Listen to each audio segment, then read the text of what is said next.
शिवाजी महाराज आणि कल्याणच्या सुभेदारांची सून एका मुघल सुंदरीला पाहून छत्रपती शिवाजी महाराज असे काय म्हणाले ज्यामुळे सगळेच चकित झाले. चला पाहूया एक अशी सत्य घटना जी तुम्हाला विचारात पाडेल.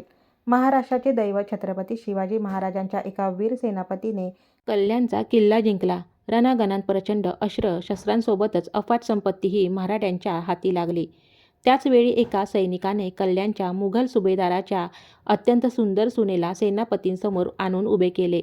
तिचे सौंदर्य पाहून तो सेनापती मोहित झाला आणि त्याने तिला शिवाजी महाराजांना भेट म्हणून देण्याचे ठरवले. त्या रूपवतीला एका पालखीत बसवून सेनापती महाराजांच्या दरबारात पोहोचला. शिवाजी महाराज त्यावेळी आपल्या इतर सरदारांसोबत स्वराज्याच्या कारभारावर चर्चा करत होते. सेनापतीने महाराजांना प्रणाम केला आणि म्हणाला, महाराज, कल्याणच्या विजयातून मिळालेली एक अत्यंत सुंदर वस्तू मी आपल्याला भेट म्हणून देणार आहे, असे सांगत त्याने पालखीकडे इशारा केला. शिवाजी महाराजांनी जसा पालखीचा पडदा बाजूला सारला तसे त्यांना पालखीत एक सुंदर मुघल स्त्री बसलेली दिसली. ते दृश्य पाहताच महाराजांचे मस्तक आदराने आणि लज्जेने खाली झुकले.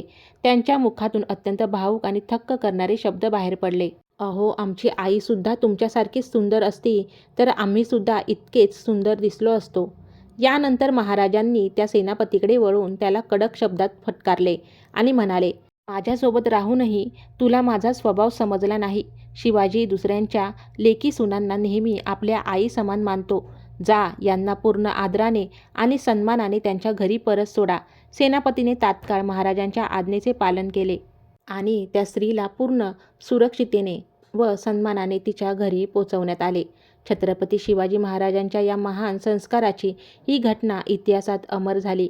जिथे इतर राजे महाराजांचे सौंदर्याला आणि स्त्रियांना फक्त उपभोगाची वस्तू मानत होते, तिथे छत्रपती शिवाजी महाराजांनी परस्त्रीला आईचा दर्जा दिला. असा असतो एक सच्चा राजा, शूरवीर सुद्धा आणि तितकाच विनम्र आणि नीतिमान सुद्धा.